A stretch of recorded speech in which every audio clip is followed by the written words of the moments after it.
متابعي قناتي، السلام عليكم ورحمة الله.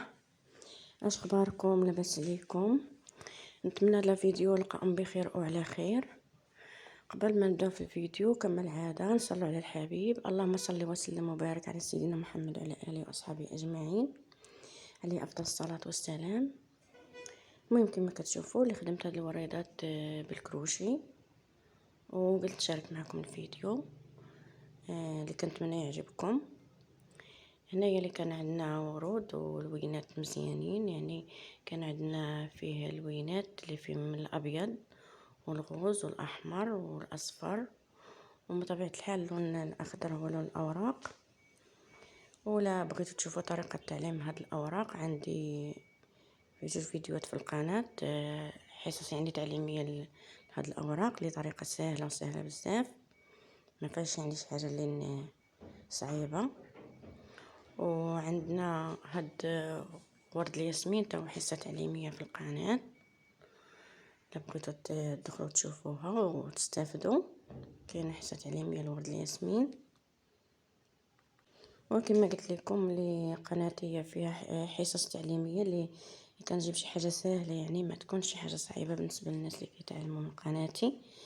نخدم شي حاجة سهلة الكل شي يستافد منها، واخا تكون غرز يعني بالنسبه للمبتدئين تكون غرز صعيبه يعني، ولكن الا فكرنا ما غتكون صعيبه، كنجيبها بطريقه سهله ونخدمو. كما كتشوفوا هاد الوريضات راه كانوا فيهم غرز ما شاء الله مختلفه، ولكن الا جينا نفهموا لهم راه ما فيهم شي حاجه اللي صعيبه، يعني طريقه سهله.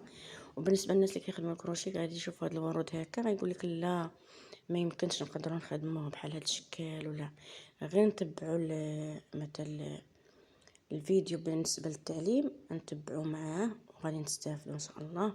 وراه حتى حاجه ما صعيبه، كما يقول واحد المثل صعيبه غير المبدا، صعيبه غير البدايه، ما حتى حاجه ما صعيبه الحمد لله. المهم كنتمنى يعجبكم الفيديو، ومرحبا بالمشتركين ديالي لا القدماء ولا الجدد. كل المتابعين ديالي مرحبا بكم في اي جديد الكروشيه المغربي. وبالنسبه لهاد الورود مهدات من فضاء الكروشيه المغربي لكل المتابعين ديالي اللي تستاهلوا كل خير.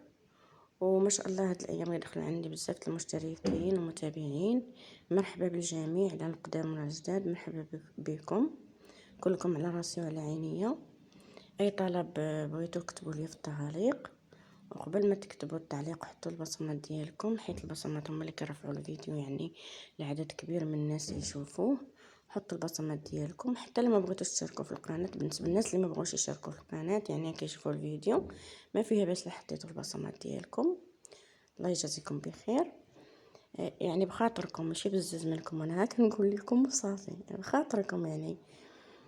ولا بغيتو تشاركوا في القناه مرحبا بكم، شاركوا في القناه وكتبوا لي التعليق باش نعرف شكون اللي شارك. اللي عنده قناه نشارك عنده، واللي كان عنده حساب الله يجازيه بخير ديروا لي متابعه للقناه.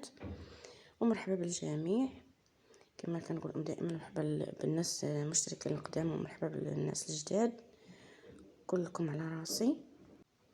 وانتم كندور من الوريدات باش تشوفوا مزيان، حيت ما جاش نبقى شاده على جهه واحده، ندورهم باش تشوفوا. هانتوما الشكيلات اللي جاونا، وكانت المزهريه تا هي مصوبه بيدي اللي كان سبق لي حطيتها مغطيه يعني بالكروشي، ولكن هاد المره خليتها بلاش باش نغير الديكور زعما. المهم اللي كنتمنى يعجبكم الفيديو ديال اليوم. هانتوما ما شاء الله، مره اخرى مرحبا بالجميع. واي طلب بغيتو كتبوا لي في التعليق، اي يعني غرز بالنسبه للكروشي بغيتو حصص تعليميه اللي بغيتها نحطها لكم، مرحبا بكم. اي طلب كتبتوه انا نجاوبكم عليه. مره اخرى مرحبا بكم، مرحبا بالجميع. وكنتمنى يعجبكم الفيديو ديال اليوم، ولا عجبكم بالنسبه للناس اللي كيشوفوا الفيديو مازال ما شاركوش في القناه، قبل التعليق شاركوا في القناه، حطوا البصمه ديالكم. ومرحبا بالجميع، وتحياتي لكم جميعا. ومره اخرى كنتمنى يعجبكم الفيديو، ما تنسوش البصمه ديالكم قبل التعليق، وخلوا لي التعليق ديالكم. والسلام عليكم ورحمه الله تعالى وبركاته.